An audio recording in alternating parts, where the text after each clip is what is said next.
Peggy 16. Shift. Good luck. Yeah, you're going to need a shift. Thank you very much, Katie. That's right, ladies and gentlemen. It's time to jump into Pueblito. The game mode is Occupy. It's 2-0 right now in favor of Team Pacman. Teammates need to start to get their foot on the gas, have a chance to make that comeback, that salty run back right here, right now. Oh, let's go, baby. This is one that I will say I have a lot of inherent trust that my team of 4 is going to be able to really show up. For what reason? For literally look, what reason? This map with Aches, he's got the IGL comms down. I trust him to direct the troops just a touch better than Pacman. He's fried! Okay. My boy's fried! All right. Is that phase? Censor, Doug, Martin out here. Let's go, baby. Straight in the middle part of the map with the MP7 and a huge open here. Again, great to start to get some early points here on that in this sort of first Occupy zone. ZooMaa trying to work his way in from the outside here. You see the Molotov down on the ground. ZooMaa getting a lot of value out of that. And a really cool look at the overall movement mechanics out of ZooMaa, just sliding underneath to find that little backdoor entry when that's the only way that you can get in is by crouching through or by, of course, getting on those hands and knees and sliding on into the zone. So yeah, 18 seconds worth of time already. Not bad at all for Team Pacman, but as you see at the clock, zone will expire in 15 seconds and our team's gonna be focused on trying to rotate to the next hill. Something you saw there very quickly is that players are able to change between those loadouts quite intuitively, quite quickly in between spawns. We're on board with Crimsix now, trying to get some value here with that MP7. Has access to that mag barrier, but with the zone expiring and moving right now, doesn't need to worry about it. Teammates have actually been able to make up that early deficit now, getting 2/3 of the points, and Team Pacman are able to at least get started early here on this next point. Yeah, looking solid for it, at least at the moment. Censor trying to open up the opening front door here, just trying to work from the front. This is just a full-on stack. Yeah, be careful of any potential pinches, which looks like that will kind of allow an opportunity for the zone to stay in the hands. Even with the M16s at range, I mean, this is just great lockdown, watching the different angles of approach that can come through. And now as you get to that 30-second mark, you start to see that good last chance here for the team to break. Something I like about the gameplay on Pueblito Shift is that there are some parts of the map you can only sort of slide through, like you sort of like, you know, garage doors sort of pulled down or just little openings you can slide in and under. Makes for some really exciting dynamic gameplay here. Censor being a bit of a rat there, of course, with the digital ghillie suit, but we'll take those. He's able to get 2 down, and Team Pacman now all over this Occupy point. Yeah, looking really good as far as how you control the space on the exit. And it'd be curious, I think, to see, you know, as we continue through these, will our players change the activated abilities that they want? Because I'm a firm believer that if you're playing the Libertad, the healing class, that the El Remedio is actually great for these Occupies because you can just drop it down. It has an aura gas. Right? Yeah, so you kind of just know where your healing is going to be if you're a teammate of those Libertad classes. Yeah, look, in a similar vein, you see Pacman again comes out with the incinerator drone. You know, in those close quarters, you can see the flames starting to leak. That's not even from Pacman, by the way. That's someone else, if I'm not mistaken. We haven't even talked about the Ultra yet of the cleaners known as the Purifier. It's a flamethrower. I think that's pretty self-explanatory. Crimsix, hey, anybody want fries with that? My guy just got absolutely roasted across the map. That, again, was that incendiary drone. Lovely delivery there by Pacman. And Pacman's team is just doing a better job right now of utilizing these abilities. I don't think at any point when we were playtesting, you look at them and say that any particular ability is more overpowered than others. The balance is really fair. It still plays around the gameplay and the gunplay great, but it does give you that little extra effort when it comes to either setting up holds on the Occupies or, in particular, trying to find ways to break. And Team Pacman doing a really nice job of really executing on that. This has been really back and forth, though, here. This last zone for Team H has been pretty profitable here.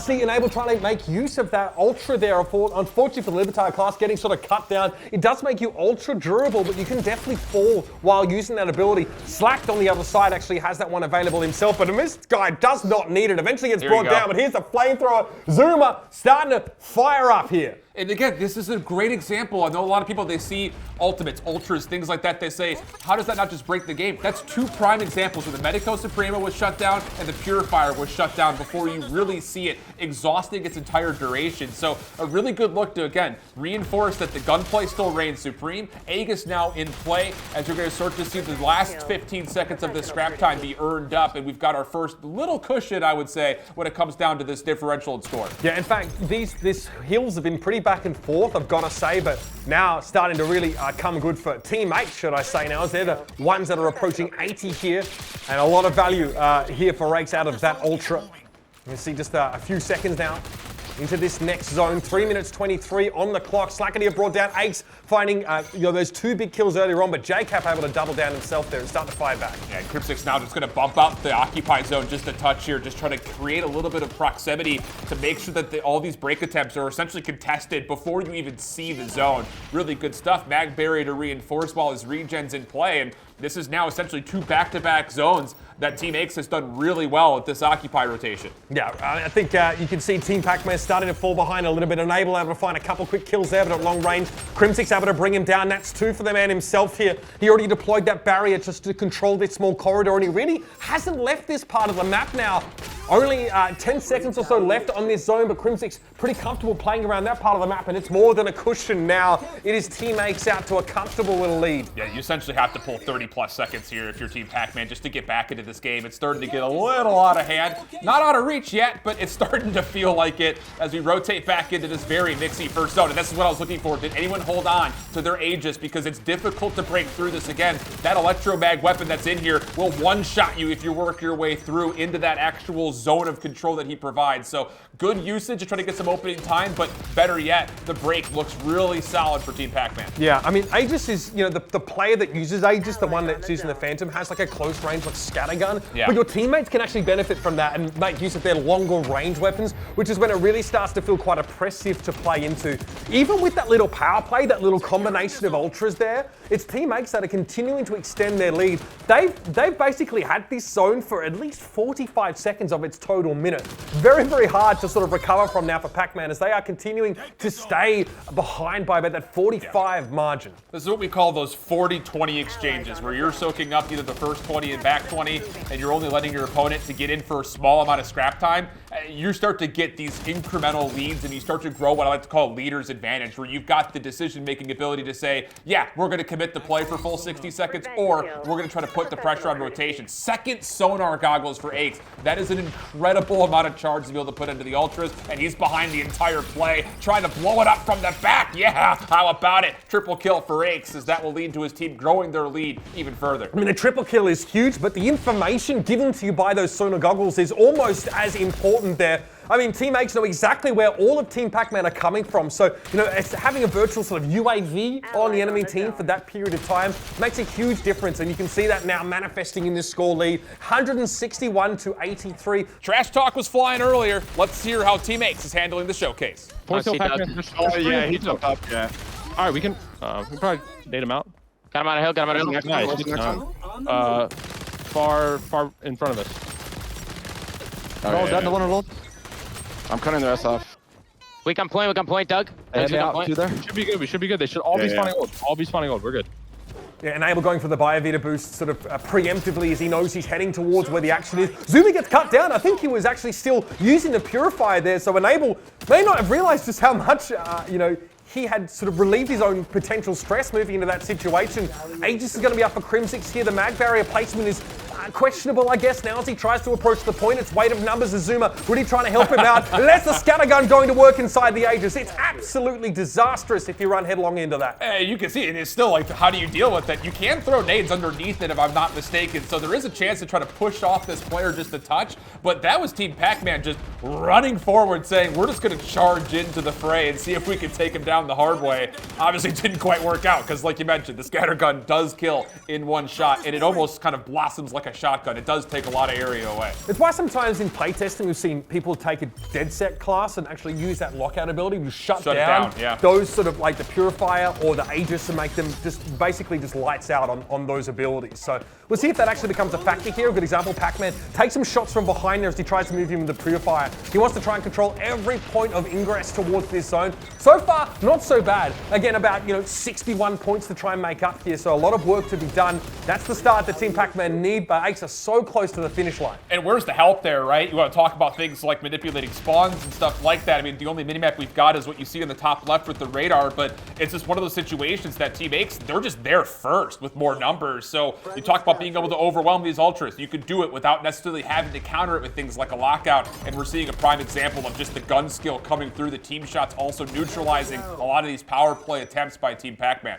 195 and counting now. It's a long way to come back here if you are Team Pacman. We're on board once more with Enable. Trying to play these longer angles with the ACR. It gets the better of ZooMaa there. Again, the Biovita boost gives him an extra 20 HP. The durability enables him to win out the fight. He has that Ultra available now as well. Enable trying to make a late round run back here for Team Pacman. And he's taking on all comers. Yeah, the Medico Supremo is unbelievably good when you're trying to set up holds like this. It gets you up to 200 HP, but that healing per second applies to all of your teammates as well. And a key reason why they were able to stave off that next approach, at least for a short time. Censor still trying to clean up the scrap time of 22 seconds, has some help, and that will work out pretty nicely here. So yeah, we've got a 60-second cushion, but Team Pacman stayed in this game late.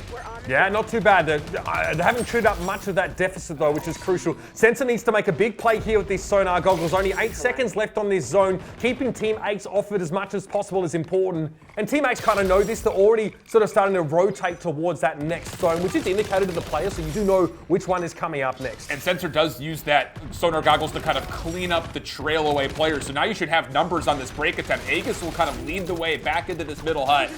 And that will lead to some very significant time here. The clock will stop at 200 points here for Team Aches, while Pacman squad have used a lot of their ultras just to get back into this game. You have to hold a full 60. This is a difficult, hard point to do it in, simply due to the fact that they can be coming from anywhere. Yeah, A just had to be used there to get Pacman and his team on the point for a time. They've managed to chew up the lead a little bit now, down to about 47 points. But Team Aches are starting to move back in numbers. Crimsix with 2, Slacked with 2 as well, starting to cut their way through Team Pacman. Where are the rest of the reinforcements going to come from? Mag Barrier deployed, Crimsix benefiting from the Libertad healing as well. Purifier pop, but Censor is actually able to shut ZooMaa down once more. Wow. But that's the only kind of look in Team Pacman have here. So far, it's looking good for Team Aches to close out. That's just so clean as far as who's the next man up, right? I mean, it's this sort of straight funnel of who's coming into the zone, but good kind of bounce back and forth, passing the baton, if you will, of who's going to stay in, who's going to back out and get their regen. And it leads to now almost a put-away game, trying to get to 250 points.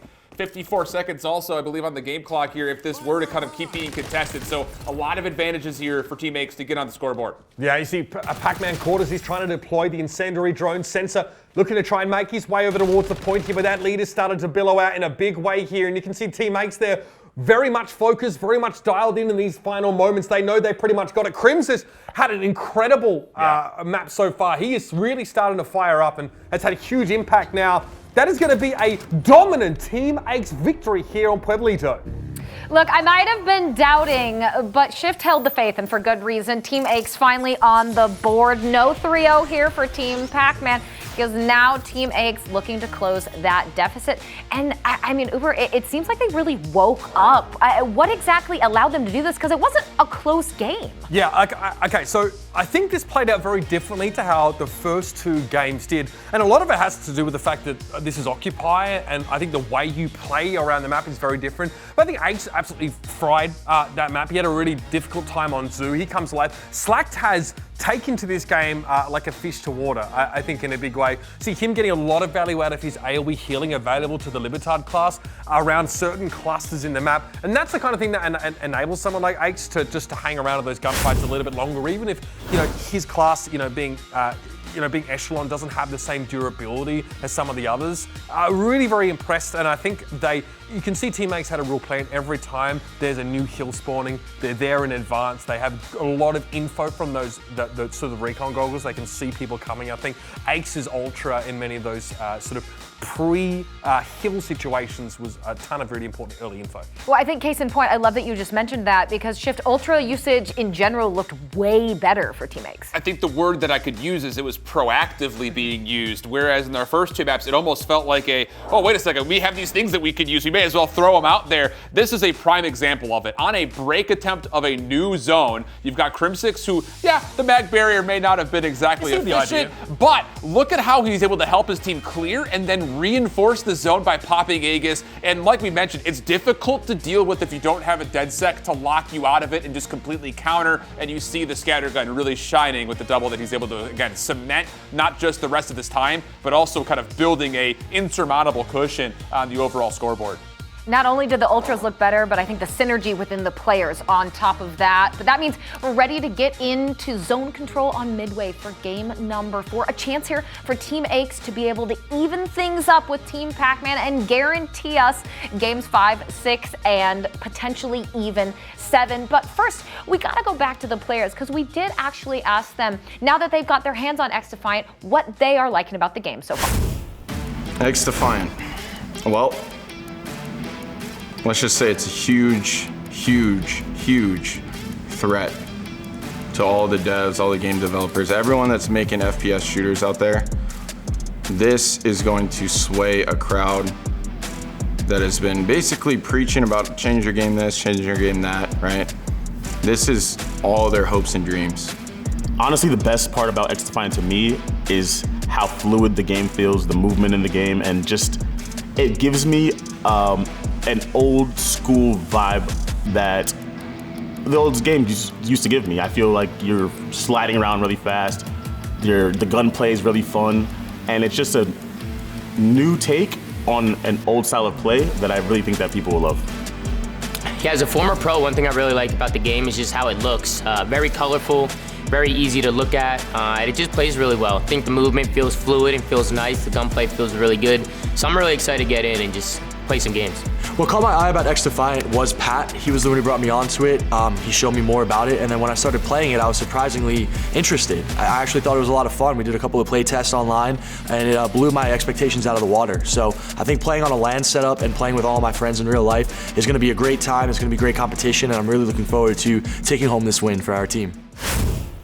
I've known these guys for a long time, and if there's one thing I know, they're very honest in what they say. Sometimes too honest. Yes. Sometimes too honest. But what I got from that is there's excitement there, right? And Uber, generally just a sense of enjoyment about what they were playing. Yeah, I mean, look, you know, for me, having sort of played and casted FPS games for a long time, there's been two distinct camps. One type of FPS game where it's all about gunplay and there's a lot of focus there and there's like a lot of fidelity, a lot of faithfulness to the, you know, the weapons of modern warfare, so to speak. And then another stream of games that's really focused on like abilities and team play and positional operation and that sort of arena vibe.